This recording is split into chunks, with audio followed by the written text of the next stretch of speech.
দিছোঁ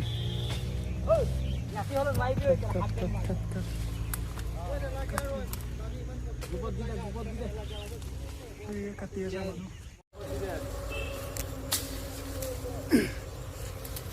হ্যালো মনে কত লাগে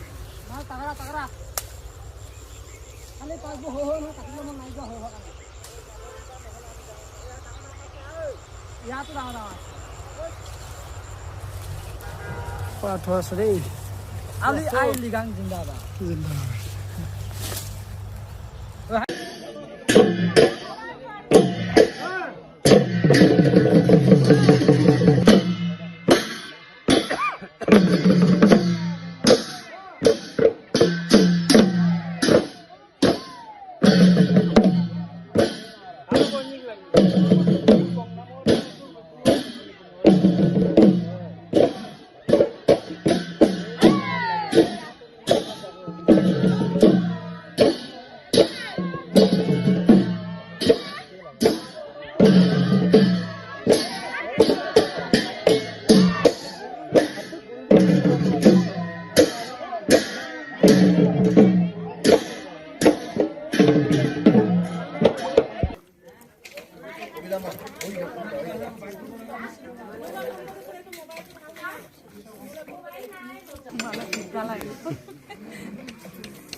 এইটো পুৱাং ভাতৰ টোপোলা বান্ধিছোঁ পুৱাং ভাত টোপোলা বান্ধিছোঁ কাইলৈ সকলো ৰাইজক খুৱাব কাৰণে 300 মান এতিয়া হেৰি বন্ধা হৈছে তাৰপিছত আৰু ৰাতিলৈকে বান্ধিম আৰু কস্তি মানে আমি ছায়াপং কৰিছোঁ আমাৰ মিচিঙৰ পৰম্পৰাগত আৰু লগত গাহৰি মাংস থাকিব ধুনীয়া চলিছে সকলো ওলাই আহিছে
আপোনালোকক প্ৰথমে মই আলি আই লৃগাঙৰ শুভেচ্ছা জনাইছোঁ আমাৰ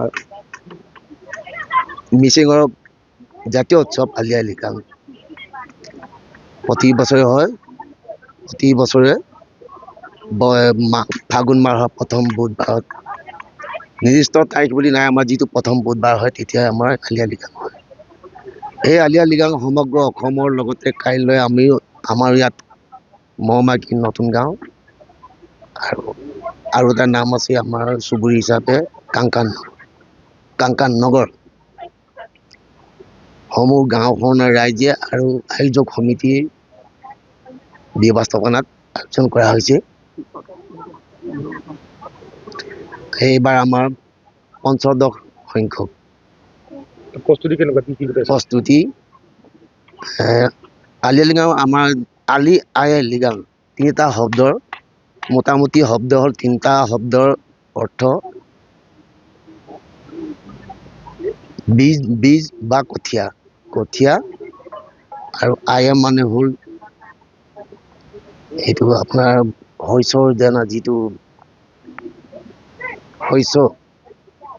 শস্য ৰোপণ বুলি ক'ব পাৰি বা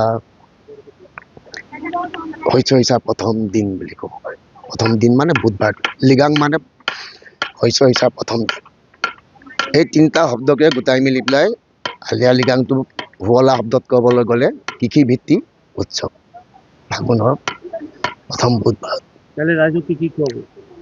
ৰাইজক আলি আই লৃগাঙৰ যিখিনি সমল আমাৰ প্ৰথমতে মূল কাৰ্যসূচী হয় মানে এই আলি আই লৃগাংটো অনুষ্ঠান কৰিবৰ কাৰণে গাঁৱৰ সমূহ ৰাইজ আয়োজক সমিতিয়ে এজন নিগম চিলেকশ্যন কৰে, বাছনি কৰি তেখেতক এই গোটেই লৃগাঙৰ সম্পূৰ্ণ দায়িত্ব অৰ্পণ কৰে নিগম পাতি। আৰু আমাৰ ভাষাত কয় চিটব আবু, আৰু মহিলাগৰাকীক কয় সহধৰ্মিনীক কয় চিটব আনে। গতিকে এই চিটব আনে প্ৰথম আহি পেলাই এই শস্যৰ কথা প্ৰস্তুত কৰি থৈছে। গতিকে শস্যৰ প্ৰথম মানে এই নিগমে বা চিটব আবুৱে আৰম্ভ কৰিব। আৰম্ভ কৰাৰ পাছত ইয়াত যিখিনি আমাৰ শস্য বা কঠীয়া লাগে বিভিন্ন ধৰণৰ, অত্যন্ত বিচাৰি নাপালেও 5 বিধ আমাক লাগে। মিচিঙৰ 5 সংখ্যাটো একদম পবিত্ৰ সংখ্যা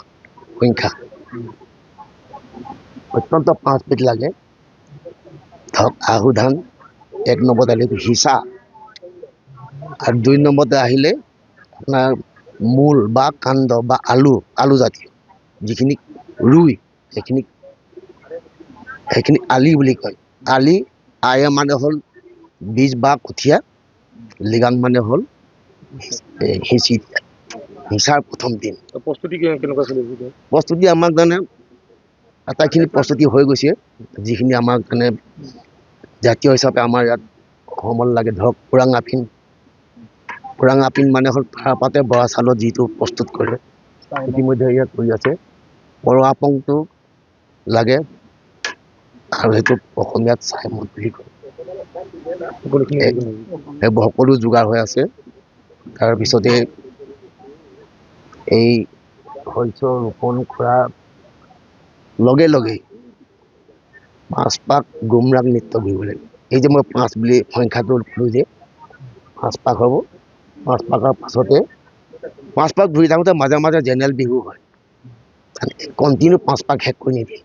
ধৰক এপাক ঘূৰিলে মাজতে জেনেৰেল বিহু কৰে, আকৌ পাকটো আৰম্ভ কৰিব। এনেকৈ 5 পাক শেষ কৰে। তাৰপিছৰ পৰা জেনেৰেল কাৰ্যসূচী চলাব পাৰে। এই গুমৰাগ 5 পাকটো শেষ হোৱাৰ পাছত আয়োজক কমিটিয়ে যিখিনি কাৰ্যসূচী লৈছে সেইখিনি চলাব। ঠিক তাৰ 3 বজাৰ পাছত সেই নিগমক আকৌ আদৰি নি ঘৰত চমজি আহে। এইটো হ'ল বুধবাৰৰ পৰা দেওবাৰলৈকে আকৌ 5 দিন হয়। সেই দেওবাৰ দিনটোত আকৌ 5 দিন পৰেগৈ। এতিয়া এইটো চাকলেন বা লিলেন বুলি কয়, অসমীয়াত গেনা ভঙা বুলি কয়। তেতিয়া এই লৃগাংটো সেইদিনা শেষ হয়।